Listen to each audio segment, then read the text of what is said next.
கர்த்தருடைய பரிசுத்த நாமத்துக்கு மகிமை உண்டாவதாக.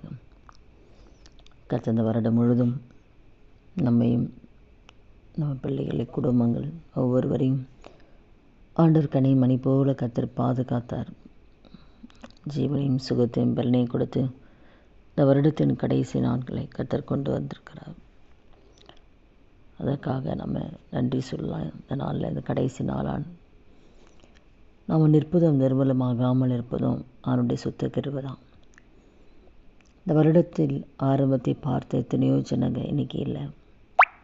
எத்தனை பேர் வியாதியில் இருக்கிறாங்க, எத்தனை பேர் டாக்டரில் கைவிடப்பட்ட மரணப்படுக்கையில் இருக்கிறாங்க. வெளியில் போகிறவங்க வீட்டுக்கு வர நிச்சயமில்லாத இந்த உலகத்தில் ஆண்டவர் நம்ம மீது வைத்த அன்புனால் நம்ம குடும்பத்தை பாதுகாத்து நல்ல சுகத்தையும் பலனை கொடுத்து வாழ வைத்திருக்கிறாரு. உணவு உடுக்க உடை கொடுத்து இருக்க இடம் கொடுத்து நம்ம குடும்பத்தை வாழ வைத்திருக்கிறாரு. அதற்காக நம்ம நன்றி சொல்லி இந்த நாள் நம்ம துதிக்க போகிறோம். ஆண்டு நம்மக்கிட்ட எதிர்பார்க்கதெல்லாம் நன்றியுள்ள இருதயத்தை மாத்திரம்தான்.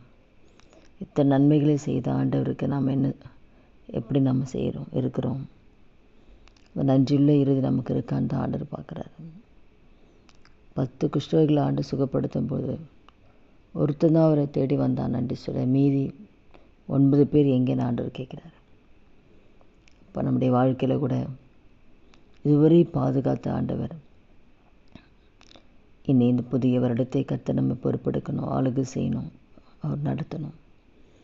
அதனால் இந்த வருடம் முழுவதும் ஆண்டவர் நம்மோடு கூட இருந்ததுக்காக நம்ம நன்றி சொல்லி நம்ம ஜெபிக்கணும். சங்கீதம் 103 என் ஆத்துமாவே கர்த்தரை ஸ்தோத்திரி, என் முழு உள்ளமே அவருடைய பரிசுத்த நாமத்தை ஸ்தோத்திரி. என் ஆத்துமாவே கர்த்தரை ஸ்தோத்திரி, அவர் செய்த சகல உபகாரங்களையும் மறவாதே. அப்போது நம்ம ஆத்துமா எப்போவுமே கர்த்தரை ஸ்தோத்திரித்து கொண்டு இருக்கணும். எதற்காக துதிக்கணும் பார்க்கும்போது, அவரும் அக்கிரமங்கள் எல்லாம் மன்னித்து, நம்ம எவ்வளோ தவறு செஞ்சுருக்கோம், எவ்வளோ பாவம் செய்கிறோம், எவ்வளோ ஆண்டவர் பிரியமில்லாத காரியம் நம்ம செய்தால் கூட, ஆனால் நம்ம ஆண்டோட சமூகத்தில் நம்ம செய்த தவறேன்னு நினைத்து அவனோட சமூகத்துக்கு போகும்பொழுது நம்முடைய அக்கிரமங்கள்லாம் கர்த்தர் மன்னிக்கிறாரு. நம்முடைய நோய்களெல்லாம் கர்த்தர் குணமாக்குறாரு. எவ்வளோ பலகீனங்கள் நம்முடைய சரீரத்தில் வந்தால் கூட அந்த நோய்களெல்லாம் ஆண்டவர் குணமாக்கி நம்முடைய பிராணனை அழிவுக்கு விலக்கி மீட்டு, அப்போது வெளியில் போகிறோம், வீட்டுக்கு வர நிச்சயமில்லாத இந்த உலகத்தில் எல்லா தீமைக்கும் தீங்குக்கும் ஆபத்துகளுக்கும் விபத்துகளுக்கும் விலக்கி நம்மையும் நம்ம குடும்பத்தை கர்த்தர் பாதுகாத்தாரே. அதுக்காக நம்ம நன்றி சொல்லணும். நம்மை கிருபையினாலும் இரக்கத்தினாலும் முடிசூட்டினாரே.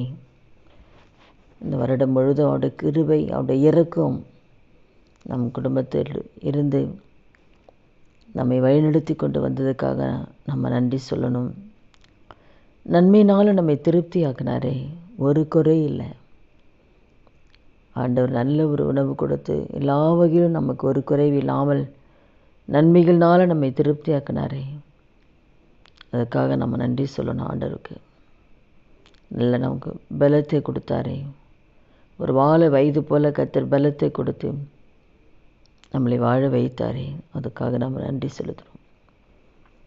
பிள்ளைகளையும் பிள்ளைகளுடைய குடும்பங்களையும் ஒவ்வொருவரையும் நம்ம கூட பிறந்தவங்க நிஜன பந்தங்கள் ஒவ்வொருவரையும் ஆண்டவர் பாதுகாத்தாரே. நம்முடைய ஜெபத்தை கேட்டு நம்ம குடும்பங்களை கர்த்தர் பாதுகாத்தாரே. அவர் நம் மீது வைத்த அன்பு, அவர் நம் மீது வைத்த இரக்கம், அவர் நம் மீது வைத்த தயவு, ஆண்டவர் நம்ம குறைகளை பார்க்காம அவர் நம் மீது வைத்த அன்பினாலும் நம்மை பாதுகாத்தார். அதற்காக இந்த வருடத்தின் கடைசி நாளில் நம்ம நன்றி சொல்லி நம்ம ஆண்டவரை துதிக்கலாம். இந்த பாதத்தை கேட்குற ஒவ்வொருத்தர் வாழ்க்கையிலையும் இதுவரை தேவன் செய்த நன்மைகளை நாம் உணர்ந்து இந்த நாளில் நம்ம நன்றி சொல்லலாம். ஏன்னா அதுதான் கர்த்தர் நம்மக்கிட்ட எதிர்பார்க்கிறார். நம்ம ஜெபிக்கலாமா? அந்த நாள் முழுவதும் ஆண்டவரே நடத்தி வந்த பாதைகள்லாம் நினைத்து நன்றி சொல்லி இந்த நாளில் நம்ம துதிக்கலாம். துதிகள் மத்தியில் வாசம் செய்ய நல்ல தகப்பனே, இயேசுவின் நாமத்தில் இந்த சமூகத்தில் வருகிறோம் அப்பா. இந்த வருடத்தின் கடைசி நாளுக்குள்ளே கர்த்தர் கொண்டு வந்தீரே, உமக்கு நன்றி ஆண்டவரே. அப்பா, எங்கு பார்த்தாலும் எத்தனை வேதனைகளும் துன்பங்களும் வியாதிகளும், எத்தனை ஜனங்க மறிச்சிட்டாங்கப்பா, எத்தனை விபத்துகள் ஆண்டவரே. ஆனாலும் ஆண்டவரே, உங்கள் கிருபை, நீர் எங்கள் மீது வைத்த தயவுனால எங்களை மட்டும் பாதுகாத்து கொண்டு வந்தீரே, உமக்கு நன்றி ஆண்டவரே. உமக்கு நன்றி செலுத்துகிறோம் அப்பா. எங்களை இந்த வார்த்தை கேட்குற ஒவ்வொருவரையும் இந்த வருடம் முழுதும் கடந்து வர கிருபை கொடுத்தீங்களே, உமக்கு நன்றி ராஜா. உமக்கு கோடி கோடி ஸ்தோத்திரங்களை ஏறெடுக்கிறோம் அப்பா. ஆண்டவர், நீ வருகிற நாட்களிலும் என் நாடு செய்த நன்மைகளுக்கு எப்பொழுது நாங்கள் நன்றியுள்ளவர்களாய் எப்பொழுதும் துதிக்கக்கூடிய கிருபை ஆவியானவர் கொடுத்து எங்களை இந்த வார்த்தை கேட்குற ஒவ்வொரு நடத்தும்படி அந்த கருத்தில் ஒப்பு கொடுக்குறோம்ப்பா. அப்படி நீங்கள் செய்ய போகிற தயவுக்காக உமக்கு நன்றி செலுத்துகிறோம். நன்றி ஆண்டவரே. எல்லா மகிமை என் ஆண்டு ஒருவருக்கு மாற்றி செலுத்துகிறோம். இயேசு கிறிஸ்து நாமத்தில் நன்றி சொல்லி ஜெபிக்கிறோம் நல்ல பிதாவே. ஆமென்.